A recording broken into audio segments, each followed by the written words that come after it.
Welcome to scary গপ্প। Hello বন্ধুরা, তোমরা সবাই কেমন আছো? আশা করি সবাই খুব ভালো আছো। আজকে আবারও একটি নতুন ভূতের গল্প নিয়ে চলে এসেছি তোমাদের পরিবার স্ক্যারি গপ্পতে। আজকের এপিসোড নম্বর 99 এপিসোড। আজকের ভূতের গল্পের নাম হচ্ছে ভূতের শোধ। তাহলে যারা এখনও চ্যানেলটিকে সাবস্ক্রাইব করোনি তারা তাড়াতাড়ি চ্যানেলটিকে সাবস্ক্রাইব করে সঙ্গে থাকো আর গল্প শুনতে থাকো। আর চলো আজকের গল্প শুরু করা যাক। গল্পটা কেউ স্কিপ করো না প্লিজ, তোমরা একটু সাপোর্ট করো, শুনতে থাকো গল্পটা, আর একটা লাইক করে চ্যানেলটিকে সাবস্ক্রাইব করে সঙ্গে থেকো। যে কাহিনীটা আজ বলবো সেটা আমার শোনা। বাবার এক বন্ধু পুলিশে চাকরি করতেন। তার নাম ছিল বিমল সরকার। তিনি দারোগা ছিলেন। মাঝে মাঝে আমাদের বাড়িতে আসতেন, দু একদিনও থাকতেন। বাবার সঙ্গে তার গল্পগুজব হতো। বাবা বাড়িতে না থাকলে তিনি আমাদের সঙ্গে ঠাট্টা তামাশা করতেন। তিনি চাকরির সূত্রে বিভিন্ন স্থানে ঘুরেছেন। আমি বললাম, কাকু, আপনি তো চোর ডাকাত ধরেন, কত খুন জখম ইত্যাদি সমস্যার সমাধান করেন, এমন কোনো ঘটনা কি কখনো ঘটেছে যা আপনাকে খুব অবাক করেছে? কাকু একটু চিন্তিত করে বললেন, হ্যাঁ, এমন অনেক ঘটনারই আমি সম্মুখীন হয়েছি যার যুক্তিতর্কে ব্যাখ্যা করা যায়নি। এমনই একটা ঘটনার কথা আজও মনে আছে, কোনোদিনই তা ভুলতে পারবো না। তারপর একটু থেমে কাকু বললেন, আমি তখন বহরমপুরে থাকি। সকাল 7টা, একটু আগে ঘুম থেকে উঠেছি, হাত মুখ ধুয়ে চেয়ারে বসে চা খাচ্ছি। এমন সময় ধুতি পাঞ্জাবি পরা একজন এসে নমস্কার জানিয়ে হাঁপাতে হাঁপাতে বলল, দারোগবাবু, দারোগবাবু, তাড়াতাড়ি চলুন, একটা খুন হয়েছে। কোথায়? এখান থেকে বেশি দূর হবে না, যেখানে খুন হয়েছে সে স্থানটি আমার অচেনা, আমার সঙ্গেই একটু চলুন। একটু থেমে কাকু বললেন, 2জন কনস্টেবল সঙ্গে নিয়ে ভ্যানে উঠলাম। লোকটার কথা মতো ড্রাইভার গাড়ি চালাচ্ছিল। প্রায় 10 মিনিট গাড়ি চলার পর একটা রাস্তায় এলাম যেখানে একটা টুরিস্ট গাড়ি দেখা গেল। সেই লোকটি বলল, এখানে এখানে গাড়ি থামান। গাড়ি থেকে নেমে টুরিস্ট গাড়ির দিকে তাকাতেই লোকটি বলল, ওই গাড়িতেই কাল রাত্রি আমরা এসেছি। কলকাতা থেকে আসার পথে গাড়িটা ঠিক চলছিল, মাঝে মাঝে একটু আধটু অসুবিধা হচ্ছিল অবশ্য। ভেবেছিলাম গাড়িটা চলে যাবে, কিন্তু কে জানে বেছে বেছে এমন জায়গায় গাড়িটা দেহ রাখবে। ওই পাকা রাস্তা থেকে ডান দিকে একটা সরু কাঁচা রাস্তা চলে গেছে। সেদিকে হাত দেখিয়ে লোকটি বলল, ওই যে ওই যে ওই বাড়িটা, ওখানেই খুন হয়েছে। বড় গাড়ি এ রাস্তায় যাওয়া সম্ভব নয়, তবে আপনাদের ভ্যান একটু চেষ্টা করলে মনে হয় যেতে পারবে। কাকু বললেন, ওই জায়গাটা দেখে আশ্চর্য হলাম। এতদিন এখানে রয়েছি, অথচ এমন একটা বাড়ি যে এখানে আছে তা আগে কখনো দেখিনি। ভাবলাম এই বহরমপুরে রাজা বাদশাহ সৈন্য সেপাইদের মহলের ইয়াত্তা নেই, হয়তো এটা দেখেছি কিন্তু খেয়াল নেই। গাড়ি একেবারে বাড়ির দরজার সামনে গিয়ে দাঁড়ালো। কাকু একটু থেমে বললেন, বাড়িটার দিকে তাকিয়ে কেমন যেন একটা ভয় ভয় লাগলো। বাড়িটা কোনো মান্দাতার আমলের বোঝা মুশকিল। সদর দরজা থেকে 4 ফুট চওড়া, প্রায় 30 ফুট লম্বা সরু রাস্তা দিয়ে হেঁটে একটা দালানে উঠলাম। একটু থেমে কাকু বললেন, এবার ওই বাড়িটার একটু বর্ণনা দিচ্ছি। যে রাস্তা দিয়ে হেঁটে যাচ্ছিলুম সেই রাস্তার দুধারে বিভিন্ন ধরনের ফুলের গাছ ছিল, তবে অযত্নের ফলে ওই গাছগুলোর সৌন্দর্য নষ্ট হতে বসেছে। এদিক ওদিক আম জাম ও বট গাছও রয়েছে।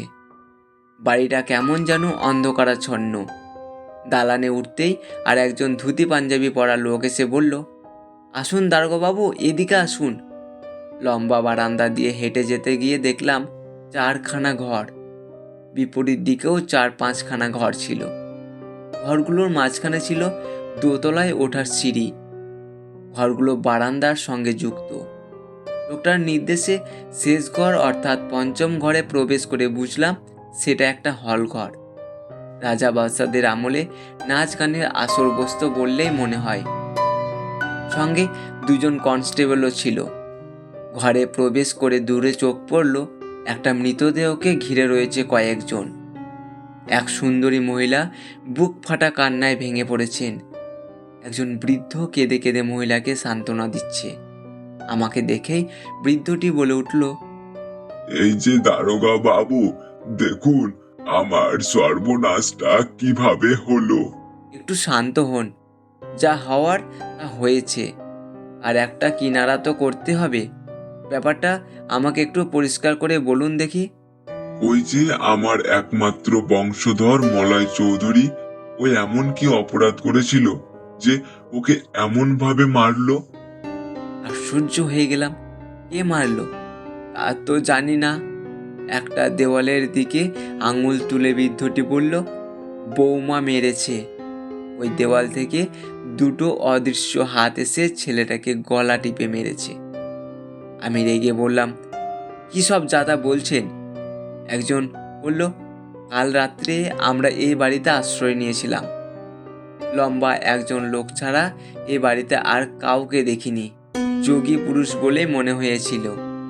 কর্তাবাবুর ছেলেটা এমনভাবে মারা যাওয়ার পর সেই লোকটাকে আর খুঁজে পাওয়া যাচ্ছে না।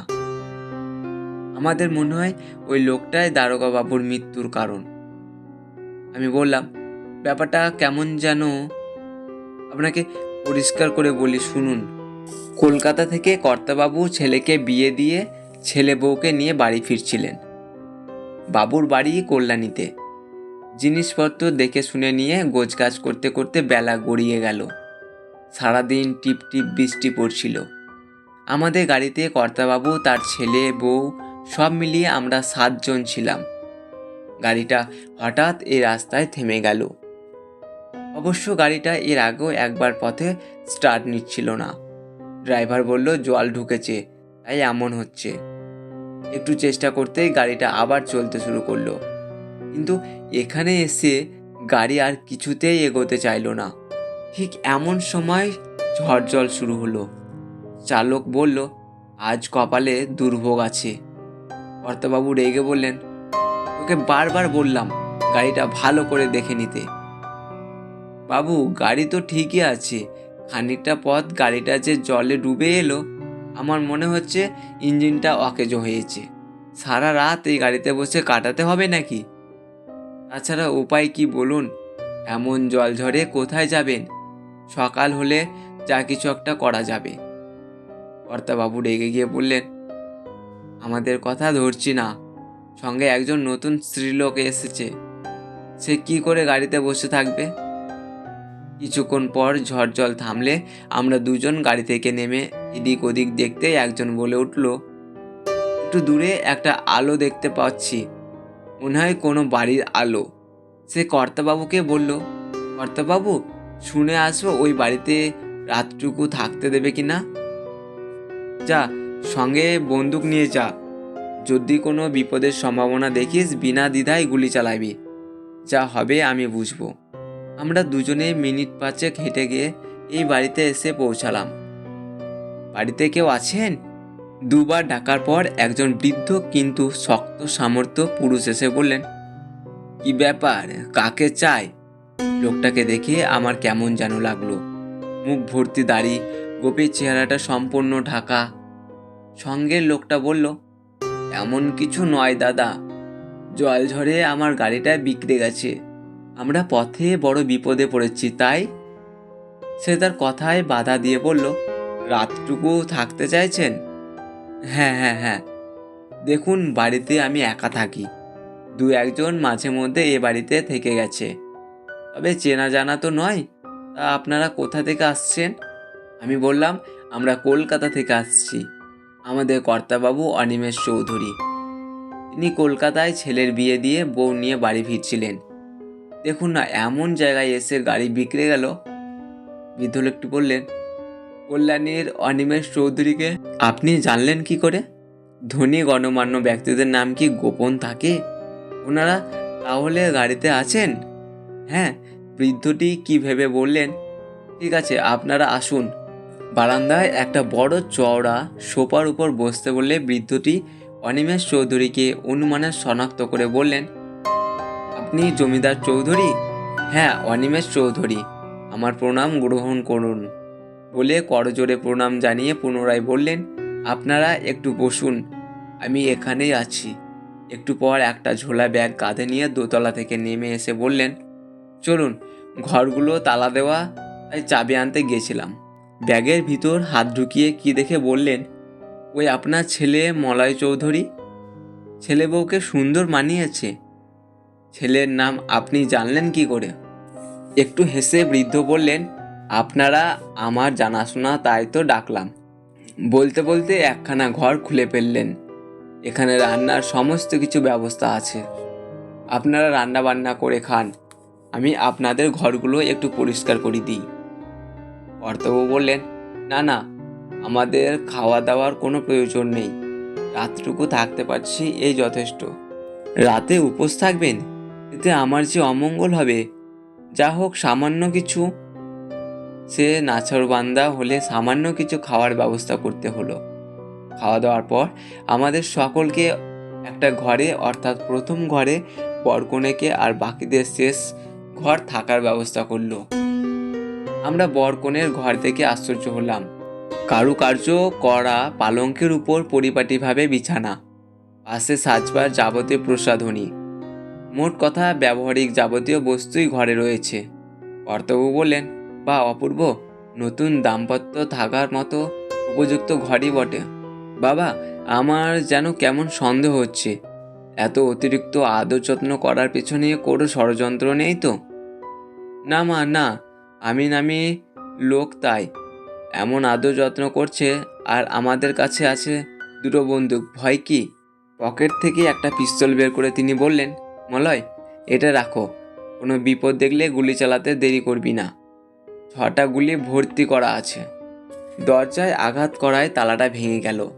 দরজা খুলতেই বউ ছুটে এসে কর্তাবাবুর বুকে ঝাঁপিয়ে পড়ে উন্মাদের মতো কাঁদতে লাগলো।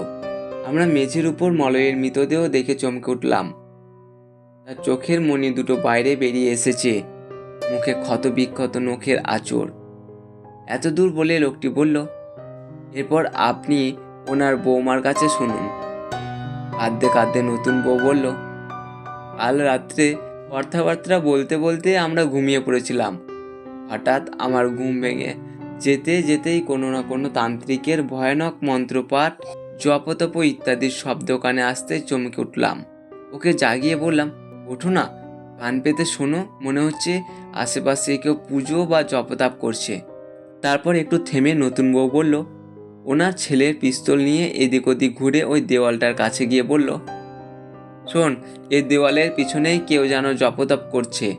আমি শুনে বললাম, এটা তো বৃদ্ধটির গলার স্বর।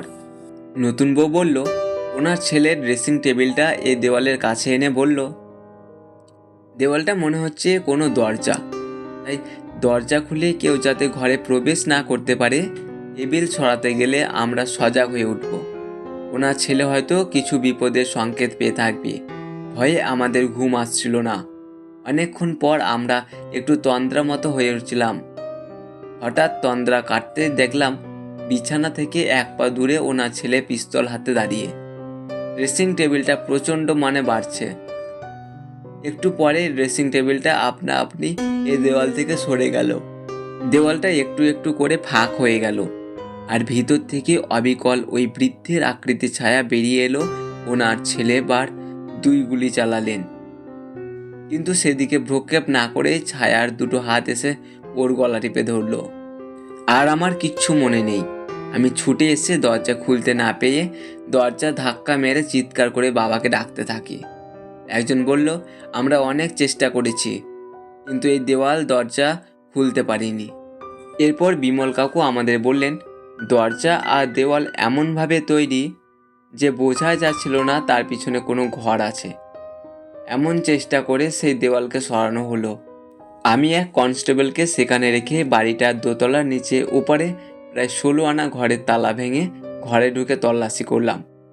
দোতলার একটা ঘরে এসে দেখলাম টেবিলের উপর রাখা ডায়েরির মতো খাতা। খাতাটা তুলতেই হঠাৎ আমার চোখে পড়ল একটা দেওয়াল যেন কেমন উঁচু নিচু। সন্দেহ হতে ওদিক এদিক খুঁজতে দেওয়ালে একটা কালো দাগ দেখে তাতে হাত রাখতেই দেওয়ালটা ঘুরে গেল। সিঁড়ি দিয়ে নেমে হাজির হলাম চোরকুঠিতে।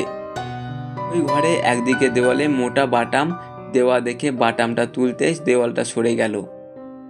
উপস্থিত হলাম আমরা হলো ঘরে, এখানে কনস্টেবলকে রেখে এসেছিলাম। প্রায় 3 মাস বাবার দেহটাকে তান্ত্রিক সাধনায় রাখলাম। এমনই একদিন অনিমেষ চৌধুরী ও তার ছেলে বিপদে পড়ে এই বাড়িতে আশ্রয় নিয়ে এই বাড়িতে আশ্রয় নিতে এলো। অপূর্ব সুযোগ। তারা আসলে আসার পর ছবিখানা দেখে চেহারা মিলিয়ে পরিষ্কার হলাম এরাই আমার বাবাকে অপমান করেছিলেন। ওনাদের যত্ন করে থাকবার ব্যবস্থা করে গভীর রাত্রে তান্ত্রিক সাধনায় বাবার দেহকে দানবে পরিণত করলাম। তারপর গভীর রাত্রে বাবা তার শোধ মিটিয়ে নিতে চলল। বউটা ঘর থেকে বেরিয়ে এসে সকলকে যাতে না ডাকতে পারে সেই জন্য বাইরে থেকে দরজায় তালা লাগিয়ে দিলাম। অনেক কাহিনী এখানেই শেষ। আমার কাহিনী এখানেই শেষ। এবার বিচার করুন কে দোষী। বিনায়ক কাকু একটু থেমে আমাদের বললেন, চোর কুঠিতে তল্লাশি করতে গিয়ে এমন কনস্টেবল কি দেখে চেঁচিয়ে ফেললো। বিনায়ক কাকু একটু থেমে আমাদের বললেন, চোরকুটিতে তল্লাশি করতে গিয়ে এক কনস্টেবল কি দেখে চেঁচিয়ে উঠল। চোরকুটিতে একটা সিমেন্টের পতাতন ছিল, তলায় রয়েছে একটা কঙ্কাল, চামড়া মাংস রয়েছে শুকিয়ে গেছে, পাশে পড়ে রয়েছে বড় আলাদা করে একটা মন্ডু, কিছু ফল সিন্দুর ইত্যাদি। বুঝলাম রাত্রে কেউ এখানে জপতপ সাধনা বা ওই জাতীয় কিছু একটা করেছে। কিছুক্ষণ চুপ করে কাকু বললেন, আমরা এই বৃদ্ধ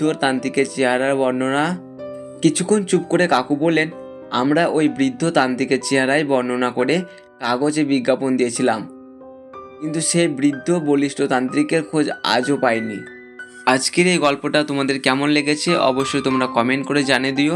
আর যারা এখনও চ্যানেলটিকে সাবস্ক্রাইব করোনি তারা তাড়াতাড়ি চ্যানেলটিকে সাবস্ক্রাইব করে সঙ্গে থেকো। তোমরাও এরকম ভূতের গল্প লিখে পাঠাতে পারো।